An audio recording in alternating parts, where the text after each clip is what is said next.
America जाता है ISKCON का चढ़ावा। इस्कॉन में क्या धर्म के नाम पर ब्रेन वॉश किया जाता है? क्या कमाई का अड्डा है इस्कॉन मंदिर? इस्कॉन की दुनिया पर देखिए इसी तरह के गंभीर आरोप हमेशा लगे हैं। और इस बार तो देखिए इस्कॉन पर गौकशी का आरोप किसी और ने नहीं बल्कि मोदी सरकार की मंत्री मेनका गांधी ने लगाया। उन्होंने इस्कॉन की गौशाला पर सवाल खड़े किए हैं। बाकायदा आरोप लगाया है कि जो गाय दूध नहीं देती या बूढ़ी हो जाती है उन्हें इस्कॉन कसाईयों को बेच देता है और इनकी गौशालाओं में एक भी बूढ़ी गाय नहीं है।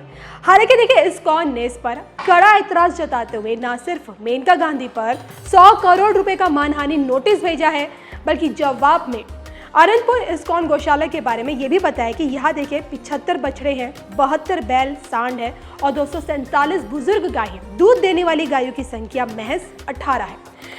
अब यहाँ हैरानी ये देखकर होती है कि देश के प्रधानमंत्री नरेंद्र मोदी इस्कॉन पर जितना विश्वास करते हैं, इस्कॉन को भारतीय संस्कृति के प्रचार प्रसार का केंद्र बताते हैं, दूसरी तरफ उन्हीं की मंत्री इस्कॉन को गौकशी के नाम पर बदनाम करती है।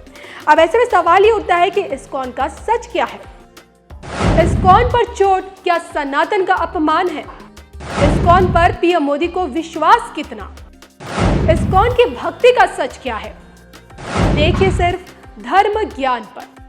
देश के प्रधानमंत्री नरेंद्र मोदी के लिए इस्कॉन क्या मायने रखता है, इसका अंदाजा आप इसी से लगा सकते हैं कि 2019 में दिल्ली मेट्रो की सवारी से पीएम मोदी इस्कॉन मंदिर पहुंचे थे। यहाँ उन्होंने 800 किलो की 670 पृष्ठों वाली विशाल गीता का विमोचन किया था और इस बात को स्वीकारा था कि आज दुनिया भर के विभिन्न देशों में सैकड़ों इस्कॉन मंदिर हैं जो भारतीय संस्कृति का प्रचार प्रसार कर रहे हैं। बाकायदा भक्ति वेदांत स्वामी प्रभुपाद की 125वीं जयंती के मौके पर 125 रुपए का एक विशेष स्मारक सिक्का जारी भी किया था। और ऐसे में देखिए मेनका गांधी के आरोपों में कितनी सच्चाई है और दुनिया भर में जो हजारों की संख्या में इस्कॉन मंदिर आज स्थापित हैं, ऐसे में क्या हरे कृष्णा हरे रामा की भक्ति से जोड़ने वाले इस्कॉन का उसकी मंशा पर सवाल उठाए जा सकते हैं। इस्कॉन का सच क्या है? इसको लेकर जब धर्म ज्ञान पे पेशे से वकील और पैशन से PIL मैन यानी कि अश्विनी उपाध्याय से जब हमारी बात हुई तो हमने उनके सामने ये प्रश्न रखा और उन्होंने क्या कुछ कहा, सुनिए। सवाल जानना चाहती हूँ इस्कॉन को लेकर। बीजेपी नेता मेनका गांधी जी ने इस्कॉन पे जो आरोप लगाया गौशाला से गायों को गौकशी के लिए भेजा जाता है, उस पर इस्कॉन ने उन पर मानहानि किया है। इससे पहले भी इस्कॉन पे कई दफ़ा आरोप लगते आए हैं और आदि शंकराचार्य स्वरूपानंद सरस्वती जी जो अब नहीं रहे लेकिन उन्होंने बड़ा आरोप लगाया कि यहाँ पे इस्कॉन में एक तरह से पैसों की धांधली होती है। इस्कॉन पे उन्होंने कहा कि विदेशी फंडिंग होती है। इस्कॉन यहाँ का पैसा अमेरिका भेजता है, न्यूयॉर्क में उसका हेडक्वार्टर है। तो इस्कॉन एक तरह से कह सकते हैं कि धर्मांतरण किया जा रहा है आस्था के नाम पर। इस्कॉन का सच क्या है आपसे जानना चाहती हूँ मैं।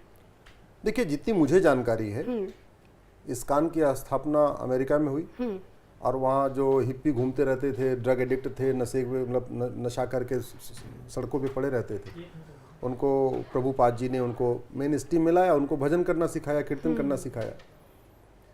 मेरी जानकारी के अनुसार आज तक मुझे ऐसा इस्कॉन में कहीं कुछ गलत नज़र नहीं आया व्यक्तिगत रूप से। हम जितने लोगों से मिले, हो सकता है हम जितने लोगों से मिले हम सब सही लोगों से मिले, हमें आज तक कोई गलत आदमी न मिला हो।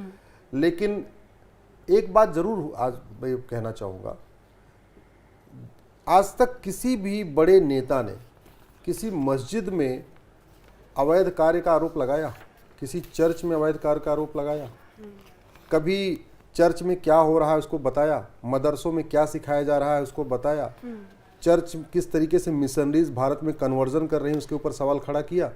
भारत के 9 राज्यों में धर्मांतरण के कारण हिंदू खत्म हो गए हैं, 200 जिलों की डेमोग्राफी बदल चुकी है, 300 तहसीलों की डेमोग्राफी बदल चुकी है, पूरा नॉर्थ ईस्ट कन्वर्ट कर दिया मिशनरीज ने। कभी मिशनरीज के ऊपर, चर्च के ऊपर किसी ने सवाल किया? पूरा पंजाब कन्वर्ट हो रहा है, बहुत तेजी के साथ कन्वर्ट हो रहा है, कभी उस पर किसी ने सवाल खड़ा किया? मेनका गांधी जी के पास अगर कोई व्यक्तिगत एविडेंस है तो उनको एविडेंस भी देना चाहिए। मैं कह रहा हूँ सच सामने आना चाहिए। अगर इस्कॉन कोई गलत काम कर रहा है तो जितने जल्दी सच सामने आ जाए उतना अच्छा है। मेरे पास इस्कॉन के खिलाफ कोई एविडेंस नहीं है, कोई सबूत नहीं है, न इस्कॉन ने कुछ गलत किया ऐसी मेरे पास कोई जानकारी है जिसको मैं कह चुकी हाँ किया है।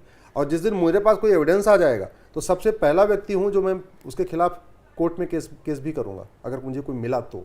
जी। लेकिन अगर किसी के पास इस्कॉन के खिलाफ कुछ है, मैं कह रहा हूँ आप कोर्ट नहीं जा सकते, आप मुझे ला के दीजिए, मैं तैयार हूँ जाने के लिए, लेकिन दीजिए तो। ऐसे मुंह जबानी कुछ भी कह देना, कुछ भी कह देना, इस देश में एक प्रथा हो गई है कि अगर कुछ मंदिर में गड़बड़ हुआ तो पूरे प्रोपोगंडा बना देना, पूरे हिंदुओं को बलात्कारी बना देना, सारे साधुओं को बलात्कारी घोषित कर देना। वहीं चर्च में क्या हो रहा है, मदरसों में क्या चल रहा है, मिशनरीज क्या क्या कर रही हैं, मस्जिदों में क्या क्या हो रहा है, क्या क्या पोजीशन, उस पर कभी आवाज़ नहीं उठाना। कभी एक मंदिर में कोई एक ड्रेस कोड लागू कर दिया तो ऐसे लगता है हाहाकार मचा दिया, अरे तो ये तो फ्रीडम ऑफ हमारे एक्सप्रेशन पे हमला हो गया है, महिलाओं को ऐसा ड्रेस कोड क्यों लागू कर रहे हैं। अरे भैया, अगर किसी मंदिर में पुरुष के लिए कोई ड्रेस कोड लागू है तो महिला के लिए भी ड्रेस कोड लागू है, इसमें दिक्कत कहाँ है। लेकिन कभी किसी ने ये नहीं बोला कि आज तक मस्जिद में महिलाओं को नमाज पढ़ने की इजाज़त क्यों नहीं मिली। जो लोग इतनी कुरीतियाँ देखते हैं सनातन धर्म में, हमारे मठ मंदिरों में, आज तक उन्होंने कभी ये नहीं आवाज़ उठाई कि भारत के 4 लाख मठ मंदिर सरकार के कंट्रोल में है जी। एक भी मस्जिद सरकार के कंट्रोल में नहीं है, एक भी चर्च सरकार के कंट्रोल में नहीं है। क्यों? उस पर आवाज तो नहीं उठाई। महाराष्ट्र में सिद्धि विनायक मंदिर सरकार के कंट्रोल में है, वहीं बगल में हाजी अली की दरगाह सरकार के कंट्रोल में नहीं। क्यों भाई? तो मठ मंदिरों को फ्री करने के लिए आवाज नहीं उठाई, मठ मंदिरों के प्रचार प्रसार के लिए कभी कोई आवाज नहीं उठाता, वेद पुराण के प्रचार प्रसार की आवाज नहीं उठाता, सनातन धर्म के प्रचार प्रसार की कोई आवाज नहीं उठाता। सबको, सारे बुद्धिजीवियों को केवल कमियां दिखती हैं, इसलिए मैं उनके ऊपर कुछ नहीं कहना चाहूँगा। मेनका जी बहुत वरिष्ठ नेत्री हैं, गांधी परिवार से आती हैं, उनके पास अनुभव होगा। लेकिन मैं तो ये कहूँगा कि अगर आपके पास कोई एविडेंस है तो आप प्लीज़ केवल मीडिया में बयान दे के इस तरीके से करने की बजाय आप उस पर कोर्ट में जाइए। और अब तो इस कान ने शायद उनके ऊपर 100 करोड़ का मानहानि का दावा भी कर दिया है, तो क्या सच्चाई है क्या झूठी है वो तो कुछ दिन बाद पता चली। लेकिन मुझे एक घटना याद आती है, एक थे यहाँ पहले नेता केजरीवाल, 2012-13 तक सबके ऊपर वो चोरी लूट झपट झूठ का आरोप, भ्रष्टाचार का आरोप लगाते थे। जब लोगों ने मानहानि दाखिल किया, सबसे माफ़ी मांगे पैर पकड़ के। पहले गडकरी जी को भ्रष्ट बताया, गडकरी जी ने मानहानि किया, गडकरी जी का पैर पकड़ के माफ़ी मांगे।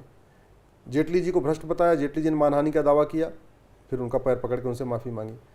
तो कल अभी इस्कॉन ने भी किया है, अब तो कोर्ट में मुकदमा चला गया है। अगर इस्कॉन गलत होगा तो इस्कॉन को सज़ा मिलेगी, और नहीं तो मेनका जी 100 करोड़ के डिफेमेशन वाले केस को अपना सामना करेंगी। चलिए, मठ मंदिरों में जो होता है तो लोग आवाज़ उठाते हैं, लेकिन अगर बात मैं करूँ जगन्नाथपुरी धाम की, और मैं आपसे जानना चाहती हूँ, कई हमारे देश भर के कई प्राचीन मंदिर हैं जिसमें गैर हिंदुओं का प्रवेश वर्जित है गर्भगृह में, और इतिहास जितना गवाह रहा है